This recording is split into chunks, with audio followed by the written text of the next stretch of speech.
وجعلنا من بين أيديهم سدا ومن خلفهم سدا فأغشيناهم فهم لا يبصرون.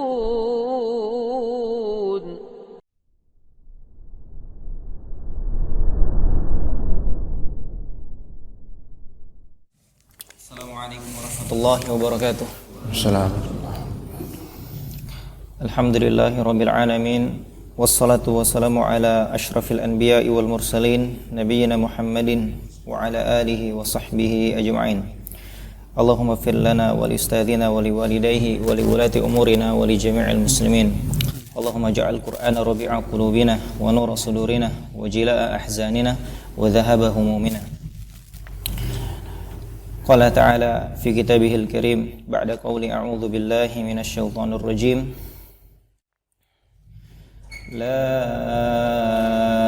ikraha fid din qad tabayyana ar-rusydu minal ghayy faman yakfur bit-taghuti wa yu'min billahi faqad istamsaka bil 'urwatil wuthqa lan fisama laha wallahu sami'un 'alim.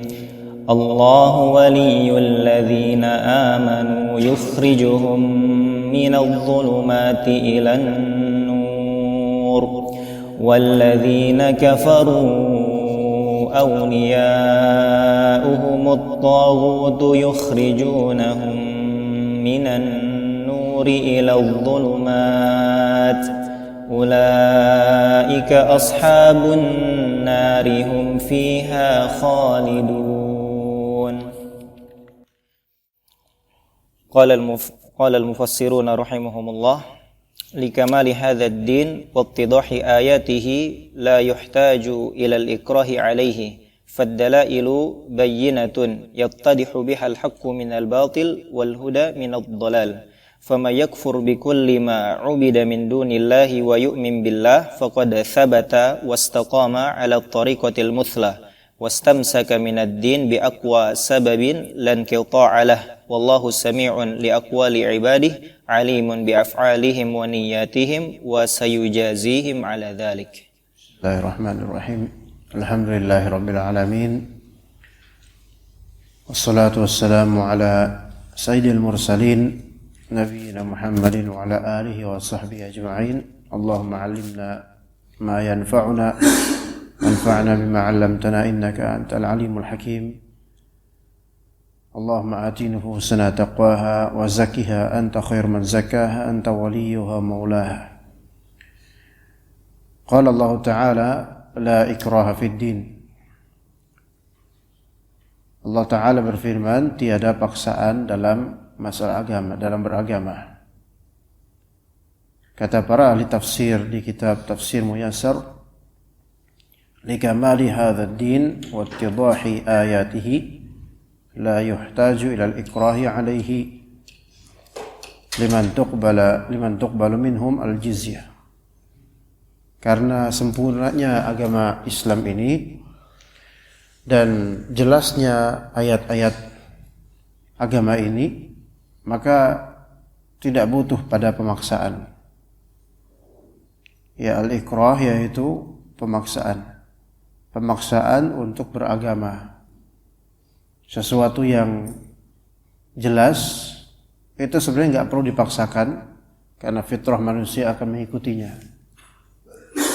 Dan suatu kebenaran yang terang benderang itu tidak perlu kita, kalau bahasa Jawanya, terlalu ngoyo atau terlalu ngejar supaya orang-orang ikut, karena pada waktunya insyaallah fitrah mereka akan sesuai atau fitrah mereka akan menggerakkan mereka untuk ikut pada kebenaran.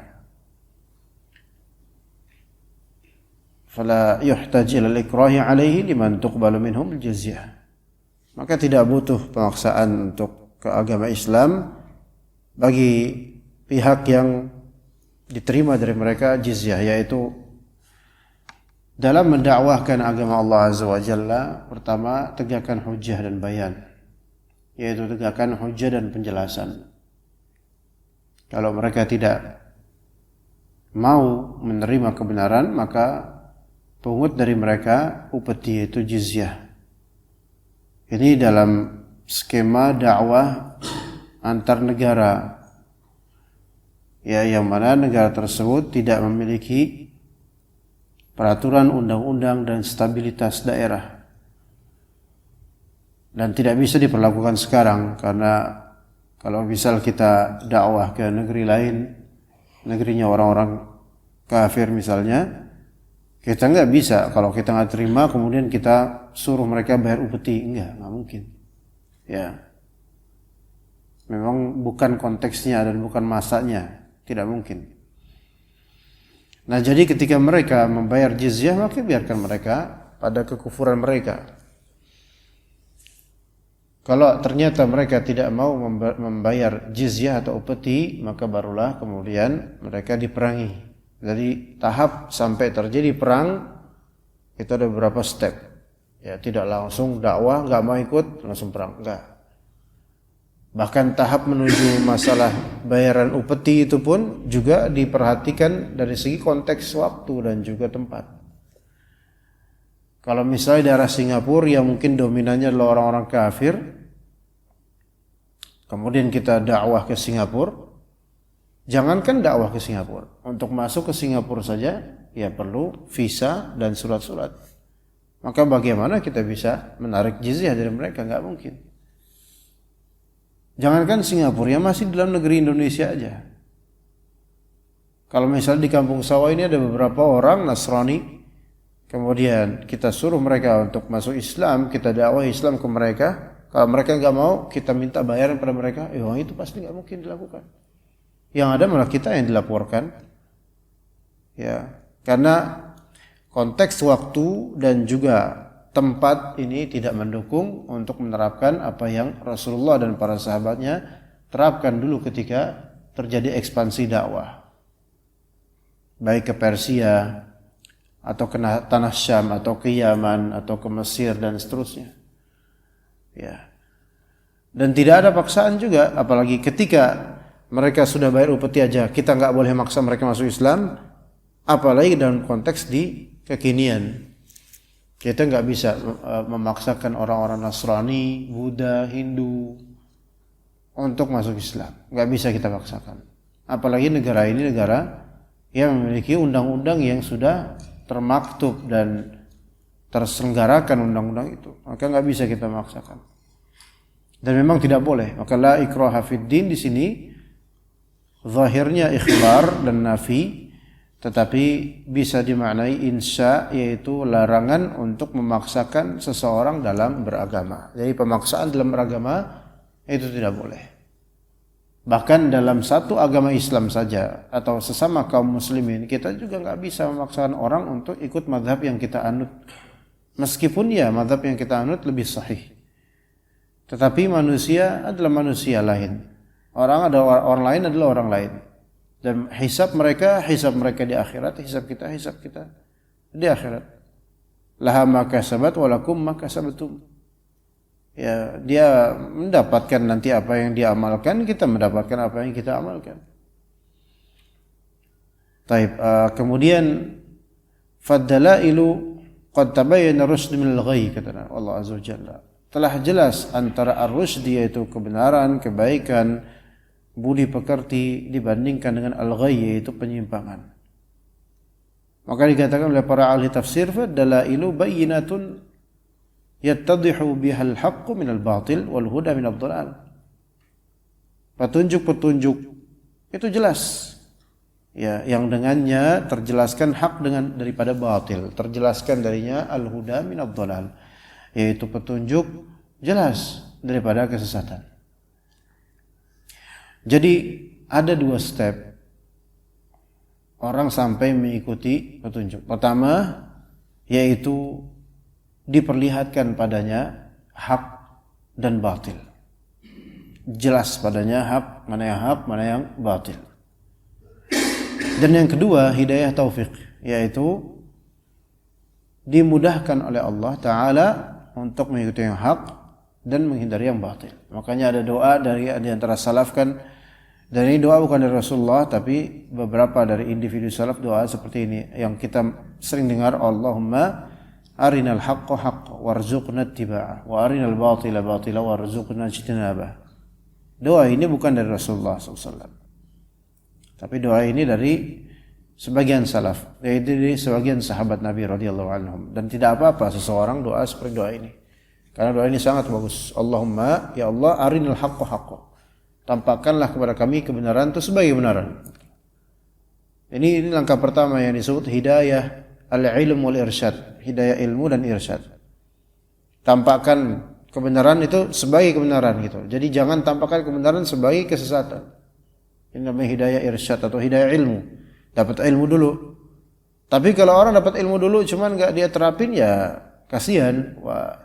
Warzuqna ittiba'ah, dan rezekikan kepada kami sikap mengikuti kebenaran itu. Ya gitu, itu dua step sampai dia mengikuti kebenaran, harus tahu kebenaran sebagai kebenaran dan dia ikut gitu loh. Karena bagaimana orang bisa ikut kebenaran kalau dia aja menganggap kebenaran sebagai kebatilan. Kemudian wa arinal batila batila, dan tunjukkanlah kepada kami, perlihatkan kepada kami kebatilan itu sebagai kebatilan seutuhnya. Jadi jelas bagi saya kebatilan. Ini hidayah ilmu juga. Warzuqna ijtinabah, dan rezekikan kepada kami sikap menjauhi kebatilan tersebut. Ya. Karena kalau misalnya dia tahu itu batil, tapi malah bukan dijauhi, malah dideketin. Nah, ini berarti enggak mendapatkan hidayah at-taufiq. Maka ada dua hidayah, hidayah ilmu dan irsyad, dan juga yang kedua hidayah amal dan taufiq. Ya, hidayah taufiq ini setelah apa? Setelah seseorang ngerti dulu baru ngikut, gitu loh. Kebenaran. Ngerti dulu baru ngejauh dari kebenaran. Kalau salah paham, salah ngerti, nah ini kalau dari awal first base-nya aja udah enggak benar, maka gimana dia mendapatkan taufik dari Allah Azza wa Jalla? Iya. Sekarang kalau misalnya orang menemukan ular, dia ngertinya semua ular itu berbisa semua. Maka ini membuat semua orang itu takut sama ular, walaupun ular ini enggak ada harmless, enggak berbisa sama sekali dan enggak gigit, bahkan karakternya karakter standar biasa aja, dia binatang biasa yang enggak bakal gigit ular jenis ini. Tapi karena ngertinya bahwasanya ini pasti berbisa, bisa membunuh dan seterusnya, maka pasti handlingnya itu yang enggak sesuai. Dan sebaliknya ada orang yang ngelihat seekor ular dikiranya ini mah enggak berbisa gitu. Ular biasa tuh biasa standar aja. Maka karena enggak taunya dia, enggak punya hidayah ilmu, maka ketika dia beramal atau melakukan handling kepada ular itu dengan tangan lepas, tangan telanjang, maka dia megang kepalanya salah pegang, kemudian akhirnya dia tercatek dan berakhir pada kematian. Begitulah ketika seseorang mengira bahwa kebatilan ini adalah kebenaran, maka dia ikut kebatilan ini karena dia anggap kebenaran, salah paham. Akhirnya apa? Akhirnya malah dia yang terjerumus. Berawal dari enggak ngerti, berawal dari kejahilan. Makanya kata para ulama, kejahilan itu penyakit. Kejahilan itu penyakit, ya. Faman yakfur bit-taghuti wa yu'min billahi faqad istamsaka bil 'urwatil wuthqa. Maka barang siapa faman yakfur bi kulli ma 'ubida min dunillah wa yu'min billah. Barang siapa yang kufur terhadap apa-apa yang disembah selain Allah dan dia beriman kepada Allah. Jadi orang ini tidak mau ikutan dengan penyembahan selain Allah. Maka faqad thabata wastaqama 'ala at-tariqatil muthla. Maka dia telah teguh dan istiqamah di atas jalur yang terbaik. Ini bagi orang yang apa? Dia enggak mau ikutan terhadap penyembahan selain Allah Subhanahu wa taala. Dia hanya beriman kepada Allah. Maka dia tidak ikutan dengan taghut. Taghut di sini adalah yang disembah selain Allah, yang ditaati selain Allah, ya, yang diidolakan, diidolakan betul-betul. Idol itu kan sebenarnya nama idol itu sendiri pada asal maknanya adalah berhala. Asal makna idol ya. Itu asal maknanya adalah berhala. Jadi idolatry itu adalah pemujaan berhala. Itu makna asalnya dulu ya. Maka istilah idol ini membaur istilah ini menjadi istilah biasa di mata masyarakat, artinya pengagungan terhadap suatu individu atau benda. Maka ini mengidolakan. Jadi bahasanya bahasa lebih lunak lagi, yaitu ya hanya mengagungkan tanpa bermaksud menyembah. Maka ini idolatry versi sekarang. Namun asalnya idolatry itu adalah penyembahan terhadap selain Allah Subhanahu wa taala. Ya. Maka dia kufur terhadap semua itu. Dan kita lihat di sini kufur terhadap ma'ubida min dunillah, kufur terhadap selain atau kufur terhadap penyembahan terhadap selain Allah. Ini juga sesuatu yang berusaha syaitan mengikisnya, yaitu supaya manusia gimana tidak kufur kepada taghut, melainkan manusia bagaimana caranya mengikuti taghut. Kadang dimulai dari mengidolakan, mengidolakan artis-artis atau aktor-aktor. Ya, yang mana boleh jadi artis atau aktor itu tanpa sadar menjadi taghut bagi fansnya, disembah oleh fansnya. Disembah di sini mungkin bukan dalam artian sholat di depannya atau sujud di depannya, enggak, tapi hatinya yang sujud pada idolanya ini, hatinya yang tunduk pada idolanya ini, rela meninggalkan ibadah apapun demi menghadiri konsernya misalnya. Makanya seperti ini sebenarnya idolatry. Tanpa sadar dia itu ada sisi mempertuhankan artis ini. Ya, siapapun itu, mau penyanyi kah, mau bintang sinetron kah, atau apapun itu. Maka pemujaan dan juga perendahan diri kepada makhluk ini adalah bagian dari ketauhidan. Dan ini bahaya. Seseorang ketika sudah terkikis rasa cintanya kepada Allah Azza wa Jalla, maka hati itu butuh pihak yang dia cintai gitu loh. Maka akan memporsikan cintanya kepada selain Allah. Na'udzubillah min dzalik. Tapi siapa yang kufur terhadap idolatry dan juga penyembahan selain Allah dan dia beriman pada Allah, maka faqad tsabata, maka dia telah teguh dan istiqamah. Wastamsaka minad-din biaqwa sababin lan qita'alah, dan dia telah berpegang pada agama dengan sekuat-kuat tali yang tiada putusnya. Ya, tali Allah Ta'ala tidak akan ada putusnya. Yang memutuskan itu cuma diri kita aja. Kita enggak menuju tali Allah, enggak menuju hablum minallah. Karena gini, kalau kita misal di antara contohnya, kita itu kalau berharap kepada makhluk akan ada endingnya. Artinya endingnya di sini adalah yaitu imam makhluk tersebut kita harapkan dia enggak bisa melakukan yang kita harapkan, atau kita lama-lama juga bosan minta sama makhluk itu. Atau makhluk tersebut walaupun bisa melakukan dan kita minta, dia juga makhluk itu enggak sudi diminta-minta terus. Jadi tali harapan kepada makhluk itu enggak akan selamanya, enggak bisa selamanya. Enggak mungkin selamanya. Ya. Jadi seseorang kalau bertumpu pada makhluk, beristimsak, yaitu memegang terus tali makhluk dan menjadikan itu sebagai sandaran atau sebagai tarikan untuk segala hal atau segala harapan, maka dia akan mengakhiri hidupnya dengan kekecewaan atau mengakhiri harapannya selalu dalam kekecewaan. Manusia itu adalah ladang kekecewaan gitu loh. Kalau kita berharap terlalu padanya, kita akan kecewa. Bahkan kita berharap sedikit pun, kita tahu bahwasanya dia itu terbatas. Tapi tali Allah Azza wa Jalla, Allah Ta'ala tidak akan mengecewakan kita. Kalaupun kita kecewa karena kurangnya ilmu kita dan suudzonnya kita pada Allah.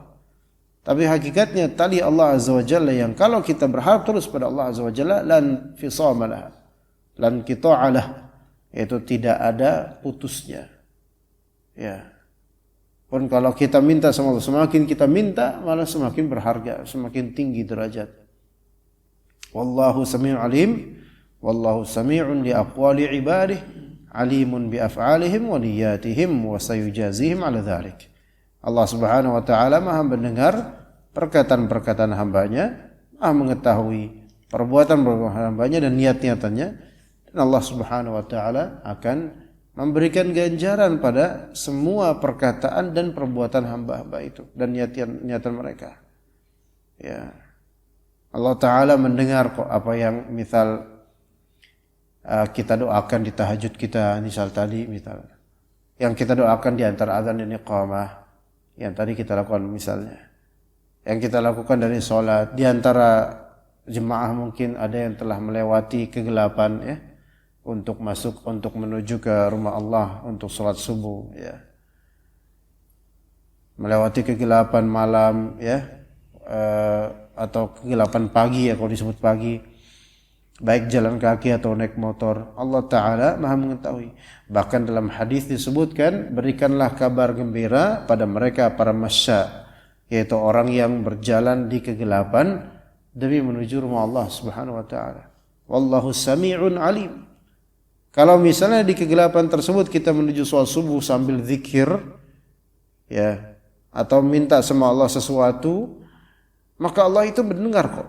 Dan Allah Ta'ala mengetahui perbuatan kita. Bahkan ini diantara sebaik-baik amalan, sholat di waktunya, ketika orang-orang pada banyak masih lalai, dan seterusnya. Akhirnya ini nikmat yang besar, apalagi sebagai kepala keluarga, maka nikmat yang besar untuk sholat subuh berjamaah. Pemimpin seperti itu, pemimpin kalau bisa yang paling awal bangun dan paling akhir untuk tidur, subhanallah ya. Kan leader seperti itu. Adapun kalau paling awal tidur, paling akhir bangun, atau enggak tahu siapa itu. Insyaallah bukan antum, insyaallah. Ya. Sekarang kalau misalnya kepala keluarga atau orang tuanya paling awal tidur, paling akhir bangun, sementara anaknya paling akhir tidur karena begadang dulu dan WhatsAppan dulu atau nonton YouTube dulu, dan paling awal bangun subuh, maka ini kebalik. Harusnya yang leader itu yang paling awal untuk fastabiqul khairat, dan juga paling akhir karena masih banyak amalan yang harus dilakukan. Ya seperti itu. Di ayat berikutnya fadhal baca. Assalamualaikum. Qala al-mufassiruna rahimahumullah, Allahu yatawallal mu'minina binasrihi wa taufiqi wa hifzihi yukhrijuhum minadh dhulumatil kufri ila nuril iman walladzina kafaru ansaruhum wa awliya'uhum al-andadu wal awthanu alladzina ya'budunahum min dunillah yukhrijunahum min nuril imani ila dhulumatil kufri ulaika ashabun nari al-mulazimuna laha hum fiha baquna baqa'an abadiyan la yakhrujuna minha. Allah Subhanahu wa Ta'ala kemudian di ayat berikutnya, di halaman berikutnya, Allah berkata, Allahu waliyul ladzina amanu yukhrijuhum minadh dhulumati ilan nur. Allah Subhanahu wa Ta'ala wali.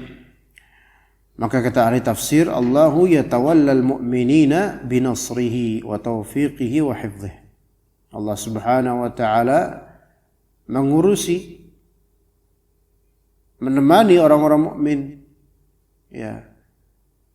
Yatawalla si menolong, menemani, mengurusi orang-orang mukminin binasrihi dengan pertolongan dari Allah, wa taufiqihi wa hifdhihi, dan taufik dari Allah dan penjagaan dari Allah Azza wa Jalla. Dan di sini Allah Subhanahu wa Ta'ala memberikan atau padanya ada wilayah. Wilayah di sini yaitu kepengurusan. Karena wali itu kan yang ngurusin. Ya, wali itu yang ngurusin. Perwalian berarti kepengurusan khusus. Tapi wilayah perwalian itu ada dua, yaitu wilayah ammah dan wilayah khassah. Kepengurusan Allah terhadap makhluknya dua macam. Yang pertama al-wilayah al-ammah, yaitu wa at-tawalli li jami'i syu'unil makhluqin, yaitu mengurusi segala urusan makhluk, itu urusan Allah Azza wa Jalla semuanya, walaupun itu adalah orang kafir. Ya, rizkinya, yaitu Allah walinya, wali terhadap rizki mereka walaupun kafir. Tapi di sini perwalian umum tidak ada specialty, enggak ada hal yang menonjol yang membedakan antara satu dengan lainnya, melainkan semua rata dibagi adil oleh Allah Azza wa Jalla dari rezekinya. Tidak mesti mendapatkan penjagaan, tidak mesti mendapatkan bantuan dan taufik dari Allah Azza wa Jalla. Yang kedua al-wilayah al-khassah, yaitu kepengurusan yang bersifat khusus, dan ini hanya terhadap orang-orang beriman. Makanya Allah katakan Allahu waliyul ladzina amanu. Allah adalah walinya orang-orang beriman. Di sini wali khusus. Yang tidak akan Allah Ta'ala berikan nasib atau bagian dari perwalian ini kepada selain dari orang beriman. Seperti apa efek dari perwalian khususnya Allah kepada orang beriman? Yukhrijuhum minadh dhulumati ila nur, yaitu yukhrijuhum min dhulumatil kufri ila nuril iman. Mengeluarkan mereka dari kegelapan kekufuran menuju cahaya iman. Dan ini adalah bentuk perwalian dan bantuan pertolongan yang paling tinggi derajatnya. Karena diselamatkan dari keabadian neraka. Ya. Dan kata Syekh Utsaimin rahimahullah dalam tafsirnya, yaitu perwalian di sini az-zulumat, kegelapan-kegelapan kan disebut jamak dia. Yukhrijuhum minadh-dhulumati ila nur. Maka zulumat ini berarti ada berapa macam. Dan kata Syekh Utsaimin, zulumat yang dimaksud dalam ayat ini bisa 3 hal. Pertama, zulumat al-jahl ila al-ilm. Ya, zulumat al-jahl ila nuril ilm, yaitu kegelapan kebodohan menuju cahaya ilmu. Itu yang pertama. Kegelapan kebodohan menuju cahaya ilmu. Jadi orang beriman itu orang yang Allah Ta'ala berikan ilmu sebenarnya. Maka kalau Allah Ta'ala gerakkan kita untuk rajin menuntut ilmu, sebenarnya itu merupakan efek dari perwalian Allah terhadap kita. Efek perwalian Allah terhadap kita, dan itu merupakan konsekuensi dari imannya kita kepada Allah dan syariatnya. Jadi yang pertama, zulumat yang pertama, atau ikhraj, mengeluarkan, Allah Ta'ala memberikan taufik dengan mengeluarkan kita dari gelapnya kebodohan menuju cahaya keimanan, cahaya ilmu. Ilmu itu kan cahaya, al-ilmu nurun. Ya, al-ilmu nurun ini pakai bahasa Arab, jangan al-ilmu nurun berarti ilmu turun temurun, bukan. Ilmu nurun di sini maksudnya ilmu adalah cahaya, bukan. Ilmu enggak bisa diwarisin gitu aja, ilmu laduni enggak. Ilmu harus belajar. Innamal ilmu bitta'allum. Ilmu itu didapat dengan cara belajar. Tapi itu yang pertama. Yang kedua, zulumat al-ma'asi ila nuril istiqamah. Yaitu Allah Ta'ala mengeluarkan orang beriman dari kegelapan maksiat menuju cahaya istiqamah. Ya. Maka kalau ternyata kita ini lebih dimudahkan untuk maksiat, berarti kita tidak sedang mendapatkan perwalian dari Allah Azza wa Jalla. Berarti kita sedang ditelantarkan oleh Allah Azza wa Jalla kalau kita terus-menerus maksiat. Tapi ketika Allah Ta'ala berikan taufik untuk kembali ke ketaatan dan istiqamah, maka ini efek dari perwalian Allah Ta'ala secara khusus terhadap kita. Dan itu harus disyukuri. Ya. Yang kata para ulama di antara risalahnya Umar al-Khattab, bahwasanya bukan aib seseorang terjerumus ke dalam kesalahan, bukan aib. Tapi aibnya adalah dia at-tamadi 'alal ma'asi, yaitu dia terus-menerus pada maksiat yang sama, terus-menerus pada maksiat tersebut. Maka ini menjadi aib. Maka ini menjadi aib. Ya. Jadi dikeluarkannya kita oleh Allah Azza wa Jalla dari maksiat, dari gelapnya maksiat menuju ke istiqamah. Cahaya istiqamah itu nikmat tersendiri. Terutama sekarang kita lihat banyak hamba Allah kaum muslimin yang hijrah. Dalam artian mereka menanggalkan masa lalu mereka yang kelam dengan maksiat-maksiat itu. Mereka mulai ngaji, mulai ke masjid, Masya Allah. Itu berarti Allah Ta'ala menginginkan kebaikan buat mereka. Tapi kalau kita lihat sebaliknya, orang-orang yang justru ada yang tadinya primus, ya, yaitu pria musola, ya, terus kemudian malah justru sekarang jadi ahli dugem, kemudian lupa sholat dan seterusnya. Nauzubillah min dzalik. Berarti lepas perwalian Allah terhadap dia. Maka siapa yang lepas perwalian Allah pada dia, maka di akhirat siapa yang akan menjamin dia? Enggak ada. Kemudian yang ketiga yaitu mengeluarkan dari zulumat al-kufr menuju nuril iman. Ya, perwalian Allah yang ketiga kepada orang beriman, mengeluarkan mereka dari keburuknya atau gelapnya kekufuran menuju cahaya keimanan. Jadi ada 3 berarti, yaitu zulumat al-jahl ila nuril ilm, kemudian yang kedua zulumat al-ma'asi ila nuril istiqamah, dan yang ketiga zulumat al-kufr ila nuril iman.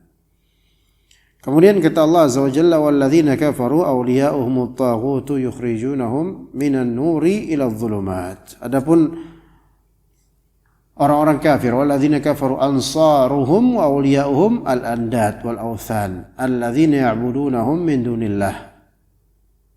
Iya, orang-orang kafir, penolong mereka, ansar mereka, para wali mereka adalah al-andad, sekutu-sekutu. Ya, sekutu-sekutu sembahan dan berhala-berhala yang mereka sembah selain Allah Azza wa Jalla.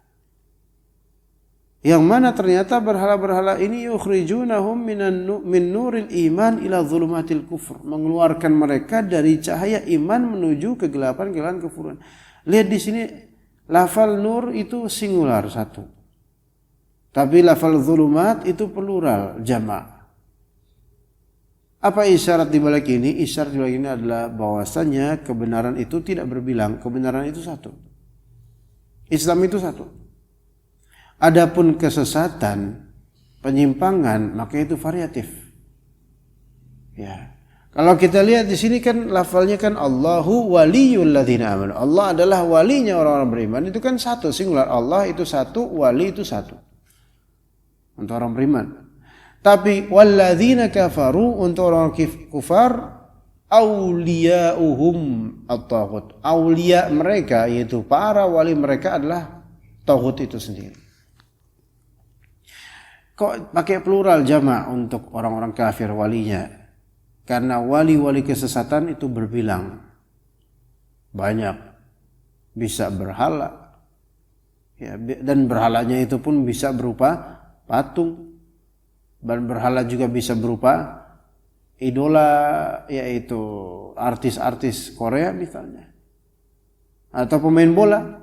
Itu bisa jadi berhala, itu bisa jadi berhala, ya. Dan lainnya banyak berhala. Berhala itu kan apa yang disembah selain Allah, ya, memberhalakan, menuhankan gitu. Dan itu banyak, variannya banyak. Dan sekarang ini kan banyak sekali hal-hal yang membuat kita terpalingkan dari penyembahan terhadap Allah Azza wa Jalla dan loyalitas kepada kaum muslimin. Banyak hal. Sekarang game online itu bisa jadi berhala. Itu memang bukan patung. Tapi betapa banyaknya orang tercandukan akannya sampai dia nggak sholat. Mereka nggak sholat. Demi apa? Main game. Dahulu kala mungkin masih PS gitu, bentuknya PS atau PS, rental PS gitu. Lihat anak-anak yang rental PS itu. Mereka nggak sholat asar, nggak mungkin maghrib masih di rental PS. Kemudian bahkan ada yang bermalam di situ dan sampai subuh pun lewat hanya demi apa Konami apa Winning Eleven dan semisalnya, itu sampai bermalam berlarut, subhanallah, bikin kompetisi, kemudian rela bergadang sampai sahur bahkan sampai subuh demi main ini. Namun ketika disuruh 2 rakaat atau 3 rakaat aja witir, nggak bisa. Berarti ini sudah apa? Menuju zulumat al-ma'asi yang lama-lama akan menuju kekufuran. Nggak bisa. Makanya seperti ulaika ashabun nar al-mulazimuna laha, yaitu mereka adalah ashabun nar, penghuni neraka yang akan tetap pada neraka tersebut. Maka disebut ashabun nar, sahibun nar. Kenapa disebut sahib di sini atau ashab? Sesuatu atau dua atau sepasang ketika disebut sahib, maka dalam bahasa Arab itu artinya al-mulazim lah, yaitu yang sering nempel gitu loh, yang ada terus padanya, itu sahib. Ya. Maka kalau baru dianggap sahib ketika mau ngutang misalnya, maka ini bukan sahib. Ya. Ini bukan sahib. Pas ada butuh aja baru sahib, pas enggak ada butuh musuh, ya. Maka kalau misalnya ashabun nar berarti orang yang terus-menerus di neraka, ashabun nar. Hum fiha baquna baqa'an abadiyan la yakhrujuna minha. Mereka berada di neraka itu tetap membaka abadi di dalamnya, tidak keluar dari api neraka itu. Nauzubillah min dzalik. Karena mereka adalah orang-orang yang kufur kepada Allah Azza wa Jalla, dan ansar mereka, wali mereka adalah taghut. Yang mana nanti nggak bisa ngapa-ngapain. Taghut itu nggak bisa ngapa-ngapain di akhirat, tidak bisa memberikan apa-apa. Jemaah sekalian rahimakumullah, pelajarannya wali kita itu Allah. Kehidupan dunia ini begitu banyak kerumitan, kompleks, dan beban, taklif, tujuan, kita mau kemana, kita mau gimana, nanti harus apa. Maka jadikanlah Allah sebagai wali kita, jemaah. Ya. Dan inilah kedewasaan dalam beragama dan berkehidupan. Dewasa itu bukan sebatas keriputnya, kulit, atau sayunya pandangan mata karena usia, bukan. Itu adalah tua, ya, itu tua, gitu ya. Tapi dewasa itu adalah ketika kita tahu harus apa, harus bagaimana, harus kemana. Dan untuk mengetahui harus apa, bagaimana, kemana itu harus didasari dengan agama Allah Azza wa Jalla. Seseorang ketika mencita-citakan pokoknya saya harus jadi dokter, saya harus jadi ini, anak saya harus jadi ini. Ya akhi, antum tahu enggak takdir Allah? Ya. Yang harus, yang pasti pertama adalah qu anfusakum wa ahlikum nar. Itu dewasanya seorang kepala keluarga di situ. Maka selama kita itu belum menjadikan qu anfusakum wa ahlikum nar, jagalah diri kalian dan kerabat kalian dan keluarga kalian dari api neraka, maka kedewasaan beragama kita itu masih rendah. Berarti orientasi kita itu belum tercapai, mau kemana itu nggak tahu. Ya. Karena apalah artinya anak-anak kita jadi dokter, kemudian sukses semua dalam ilmu dunia, yang pada ujungnya kita juga akan manula juga, tua juga, akan kembali ke Allah. Dan takutnya dengan harta yang berlimpah malah justru jadi bala di masa tua kita. Nauzubillah min dzalik. Ya. Kita lihat orang-orang yang mereka memiliki kekayaan besar dan sudah tua, renta, manula, tidak kembali kepada Allah dan kecewa karena melihat anak-anaknya semua ke dunia. Dan tidak ada perwalian dari Allah sama sekali untuk keluarga ini sehingga tidak diberikan taufik. Maka Allah alam pastinya harusnya kita menjadikan Allah Ta'ala menjadi wali kita di dunia dan juga di akhirat. Karena Allah, kalau Allah menjadi wali kita, maka Allah akan mengeluarkan kita dari kegelapan dunia atau akhirat menuju ke nur, ila nur, cahaya, baik cahaya ilmu, cahaya istiqamah, cahaya iman di dunia semua itu, dan nanti di akhirat akan berakhir ke surga Allah Azza wa Jalla. Ya, thayyib, untuk tafsir Muyassar sampai situ aja insyaallah. Kita lanjut ke fiqih doa dan zikir oleh Syekh Abdul Razak Al-Badr hafizahullah taala.